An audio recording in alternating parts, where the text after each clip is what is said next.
At 3:47 a.m., 5 FP-2 strike drones came in low over Belbek's flight line and into a wall of gunfire. Every gun the base had, up and firing to keep them off one aircraft. That aircraft was a MiG-31, the fastest interceptor Russia flies, built for 3,000 kilometers an hour. $30 to $50 million its maker cannot quickly replace. On the ground, it could not move faster than a man could walk. The Pantsir was good. It was dropping the drones as fast as they came in. And that was the trap. The moment it saved the jet from the air, the jet would have to crawl, out across open concrete, slow and exposed, into a second strike no one had planned when the night began. The 5 over the flight line were the loud part. They were also the smaller part. 2 hours earlier, from 2 launch areas near the front, the strike control cell of the SBU's Alpha Special Operations Center had put 8 FP-2s into the dark. The FP-2, Firepoint's fixed-wing, one-way strike drone, 6 meters of wingspan, a little over 200 kilograms, built to fly a couple of hundred kilometers on a stored course and drive a 100-kilogram warhead through a target, is cheap, patient, and blind to everything but the box it has been told to hit. 5 ran east for the movement area and the MiG-31. 3 broke onto a different heading, aimed not at the jet, but at the eyes that guarded it.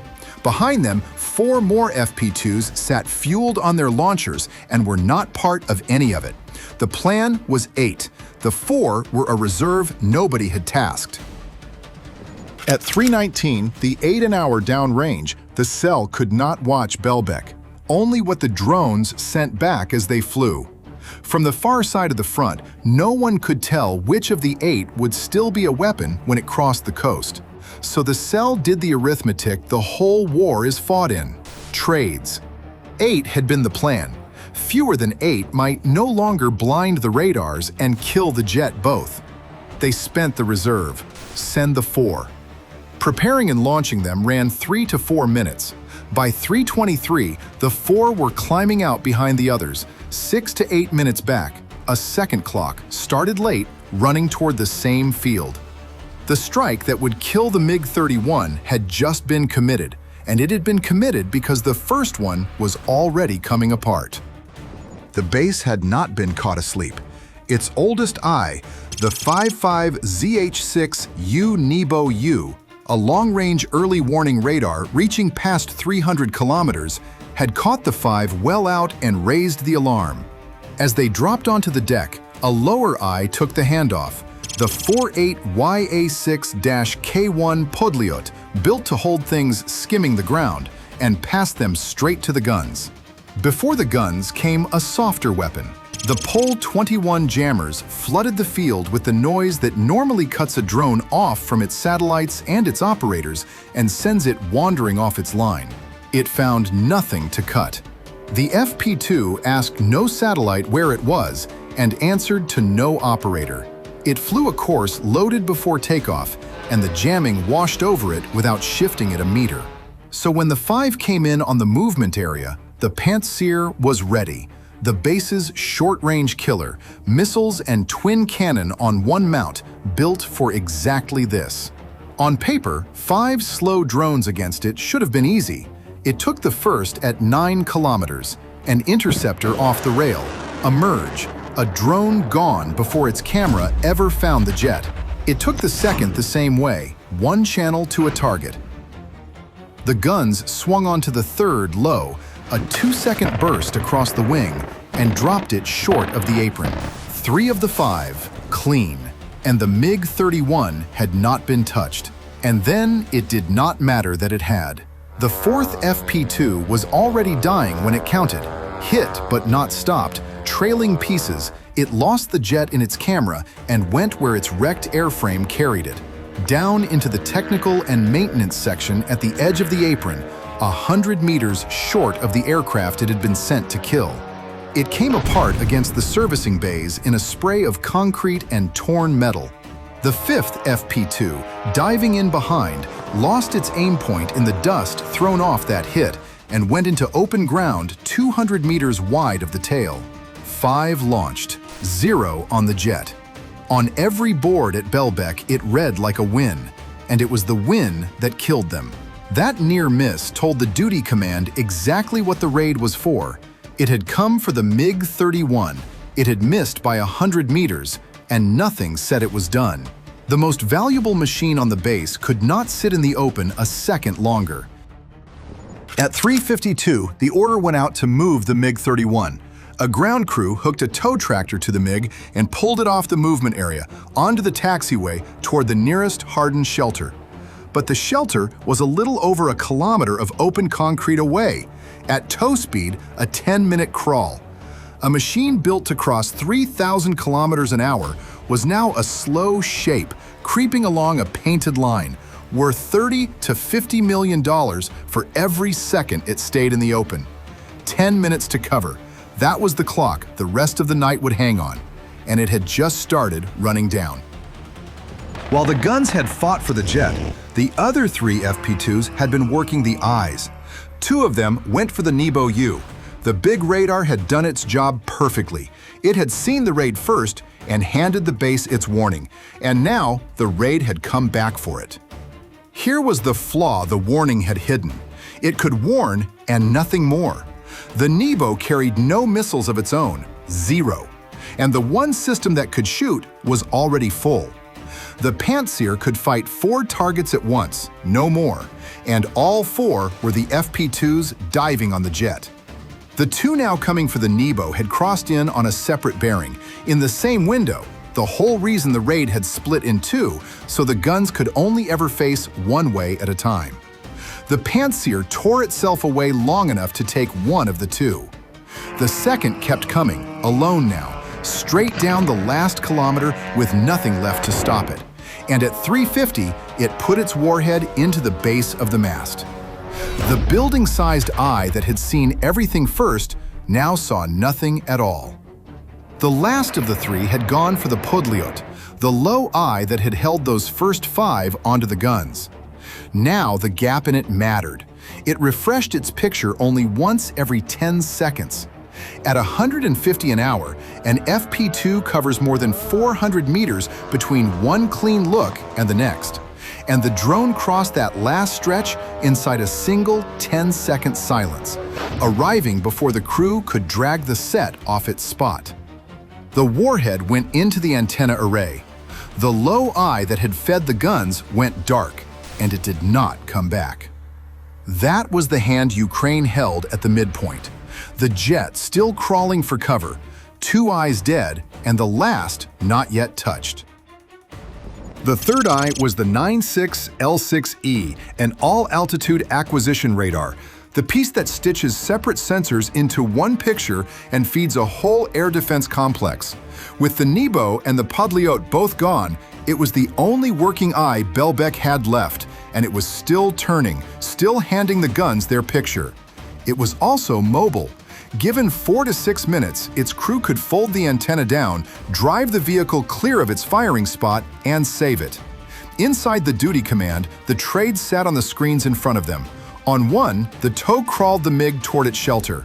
On another, the 96L6E turned in the spot it had held all night. Fold the radar now, and it lives. But the jet, still short of cover, loses part of the queuing keeping the last drones off it. Keep it turning and it burns the minutes it needs to run. 6 to fold and drive clear against a little over 3 still on the aircraft's clock.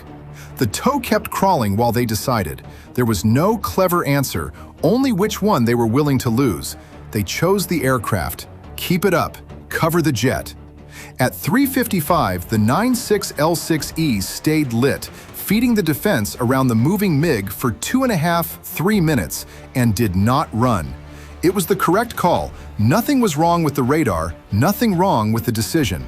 Both were about to become the reason the aircraft died, because at that exact moment, 4 FP2s nobody had planned for were already coming over the coast. The worst thing inbound was the wave the base did not know was coming. The 4 drones arrived out of a decision made after takeoff, 6 minutes behind everything else, at the worst possible moment for Belbek.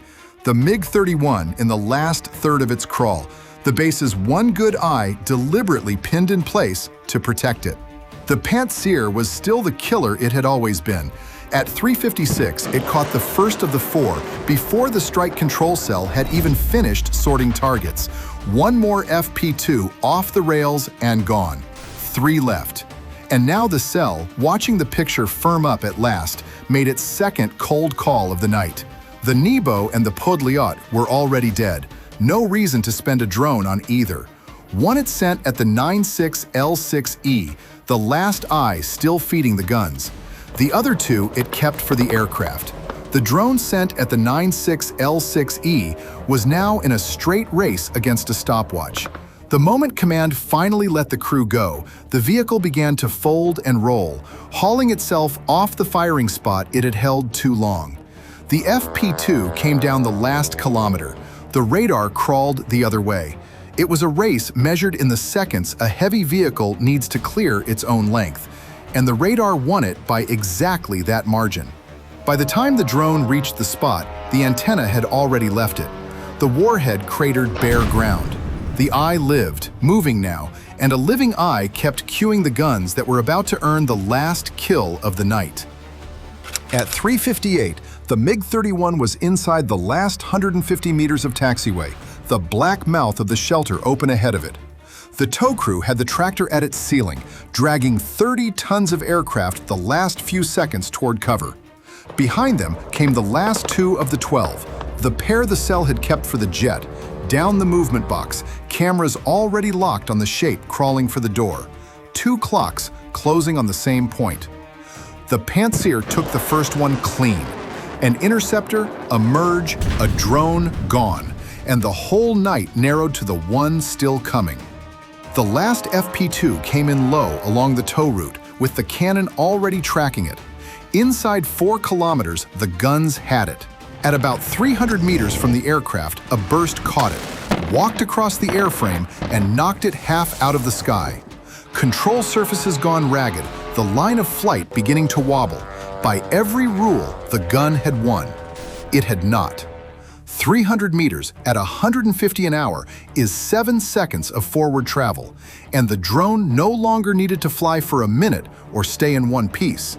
It only needed to hold a collision line for 7 seconds, and a falling airframe with its momentum still carrying forward can do exactly that. The gun had broken the machine. It could not break the geometry. The MiG-31 was still short of the shelter mouth when the drone reached it. 7 seconds after the burst that should have killed it, the last FP2 of the night put its warhead into the aircraft the whole base had spent the night trying to save.